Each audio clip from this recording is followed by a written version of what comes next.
Good morning. The Committee on Parole is called to order. Today's date is April the 12th of 2023. The time is 8:33. Members of the panel today are Mr. Alvin Roche, Ms. Bonnie Jackson. My name is Tony Marabella, and I'll be acting as chair today. Support staff located here at DOC headquarters in Baton Rouge are Carla Williams. Sure. John Bose.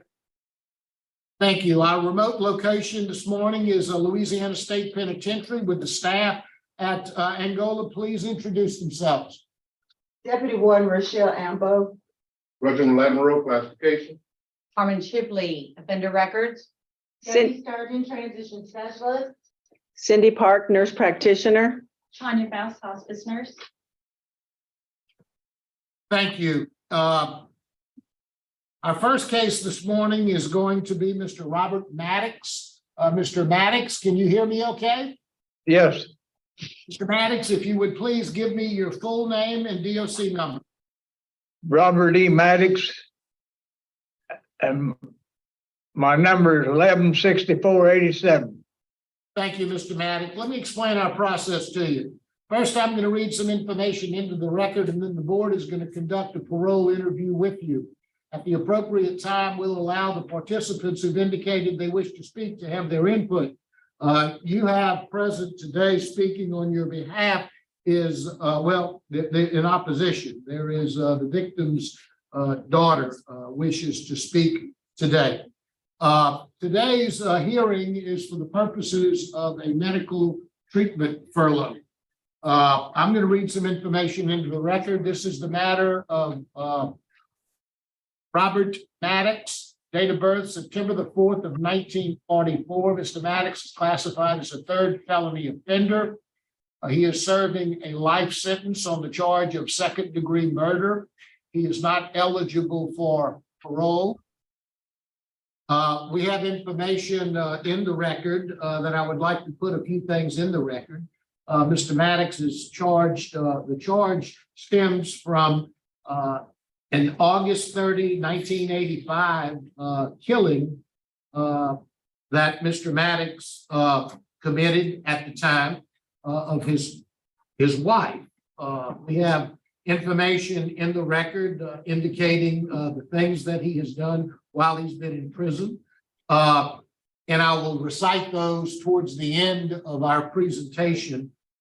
We have present a recommendation by the Secretary of the Department of Corrections recommending a medical treatment furlough. And we have information from the medical staff there suggesting that we grant a medical treatment furlough.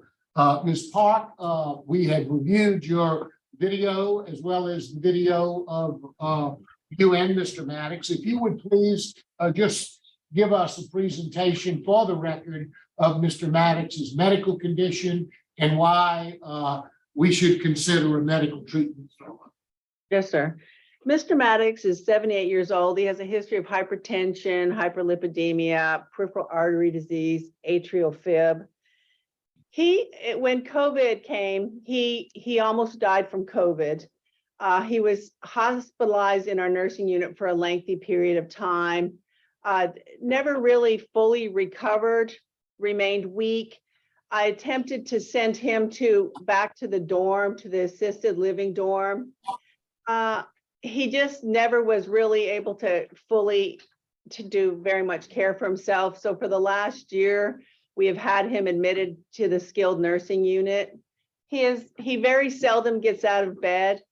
Even prior to getting COVID, he was wheelchair dependent. But now he is incontinent of urine and stool.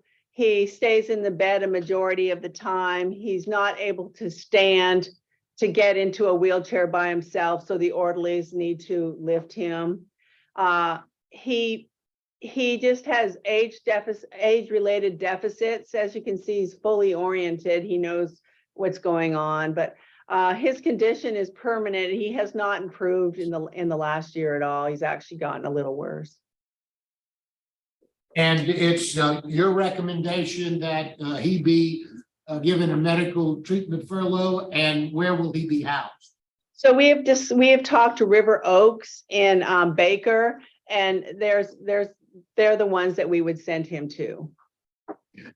And they're willing to accept him? Yes, sir.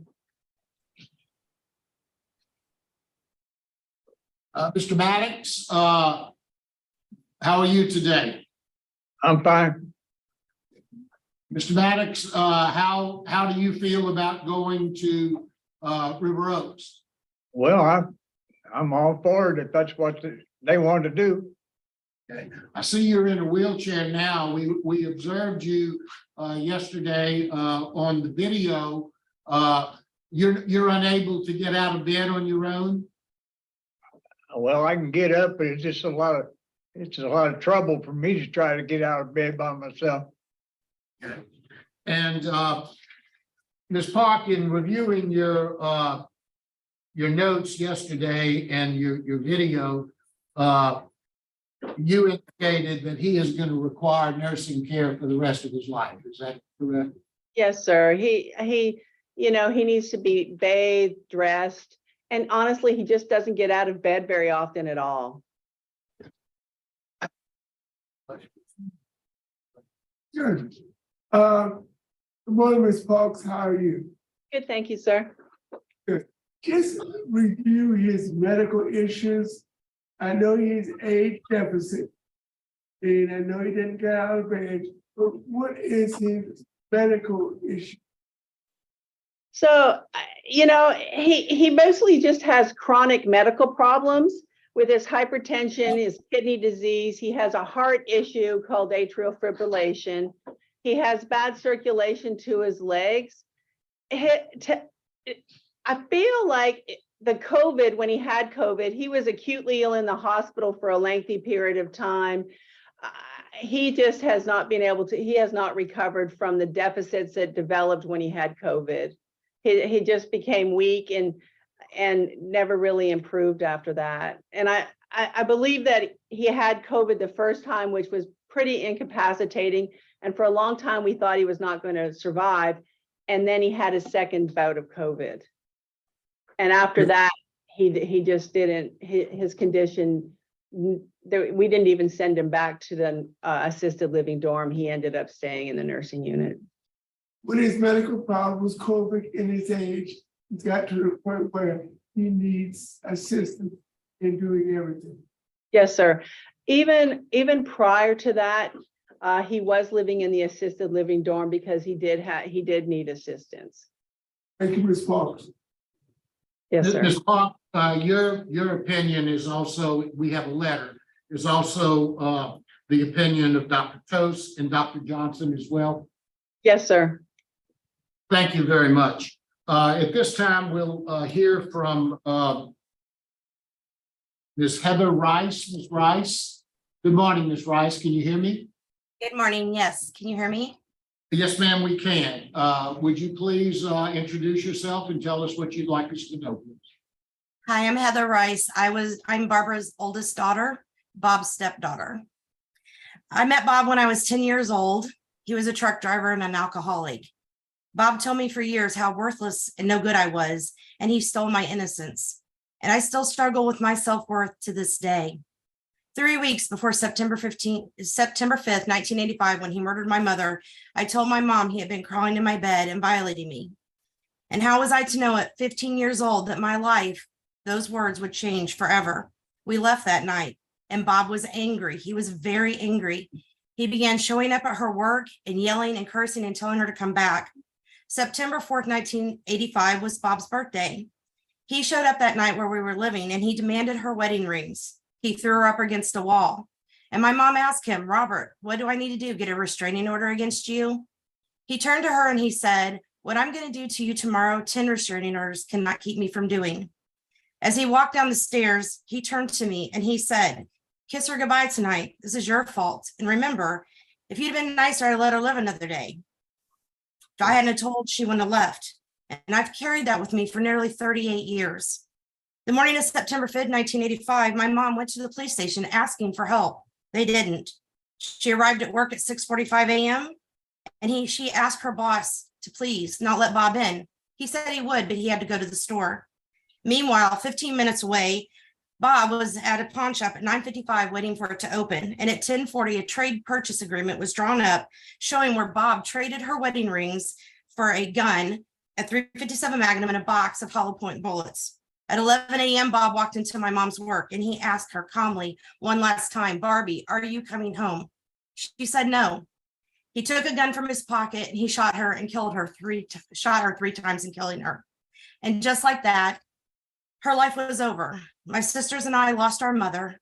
Her parents lost their daughter, but the world lost Barbie. He sat and drank beer and waited for the police. My childhood had been lost, destroyed with abuse and shame, and I harbored hate and anger for every broken, violated piece of my childhood. Nightmares continued on and off for years, and I lived in my own internal hell. But most of all, I blame myself, because all these years later, that one moment still haunts me. What if I hadn't told her? What if I had just taken the abuse? Would she still be alive? I hated him, but that hate and that anger consumed me, and he rented space in my life. Today, I am a survivor. He took my mom's life, but he did not take mine. I choose to break the cycle of abuse, and I choose forgiveness. I assure you this has not been easy, and I do not condone what Bob did. I loved my mother dearly. I cannot change what he did. I cannot bring her back, not just from her children, but her 11 grandchildren, her 9 great-grandchildren that she never got to meet, know, or build a relationship with. But my mom was a loving and forgiving person. Love should not hurt, and leaving shouldn't cost you your life. So now that you know my story, I respectfully request you grant Robert Maddox a medical furlough. I forgave him long ago, and my life purging all the hate and anger that once held me captive. I choose compassion and mercy, something he could not do. Love will always trump hate and evil. So by granting his furlough today, you're setting me free of all the chains that have bound me my entire life. As a child, no one ever gave me a voice. No one heard my cries. No one stopped the abuse or cared to help me. So let this end with my forgiveness in the memory of my mother who paid the ultimate price for me. Let the last word not be his, but mine. Thank you. Thank you very much, Ms. Rice, for the courage and the compassion that you've shown here today. It's amazing what you've been through, how you have forgiven him, you've spoken to us today. Thank you very much. Thank you. Is it Yes. Mr. Maddox, the panel, in considering the crime in your criminal history, we've outlined, the record reflects what the crime was, the length of time that you've served in custody, your institutional conduct, and as the medical experts tell us, there is a low risk that you are a danger to yourself or society in your current state. In the medical assessment of your condition is outlined by Ms. Park and the 2 other doctors there. It is my vote that you be granted a medical treatment furlough to River Oaks or any other facility that the Department of Corrections and the medical team deem appropriate.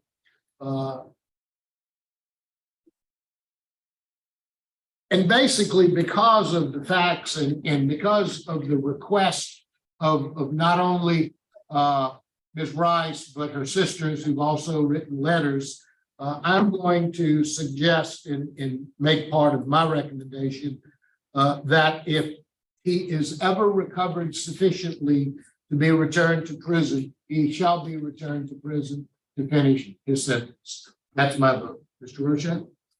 Thank you, Mr. Chairman. Ms. Rice. As the Yes. as the victim advocate on this board, I'm amazed at your compassion. And I understand this sets you free. Thank you so much for your participation it's. I was amazed at your statement. Mr. Maddox, They're talking to you. Oh, yes, sir. I'm gonna grant conditionally to a medical treatment furlough in any event that you gain your strength and gain ability to take care of yourself. You will be reincarcerated. And I'm granting based on the request of your stepdaughter. For no other reason than the request of Ms. Heather Rice. Mr. Chairman. Yes. Mr. Maddox, my vote is the same for the same reasons, not because of anything you deserve. This was a horrible crime, but because of the hardship you are placing on the medical staff at the prison and because of the grace extended to you by Ms. Rice. So my vote today is the same. Mr. Maddox, you have received 3 votes to grant your medical treatment furlough. Your medical treatment furlough has been granted to go to an off-site medical facility currently designated as River Oaks or any other facility that the department determines to be more appropriate if River Oaks for some reason is not available. And if recovered sufficiently, you shall be returned to prison to finish your sentence. Good luck to you, sir. Do you understand what happened? Hmm? Do you understand what happened? Well, not really. Okay, it's okay. So your stepdaughter, she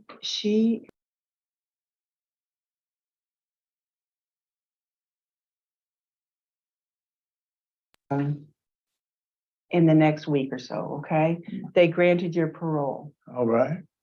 but you owe it all to your stepdaughter, who apparently you did fairly bad things to. But you're gonna be released. If you get better, you're gonna have to come back to jail. Okay? All right. You All got right. it? Yeah. Okay. Thank you, Ms. Park.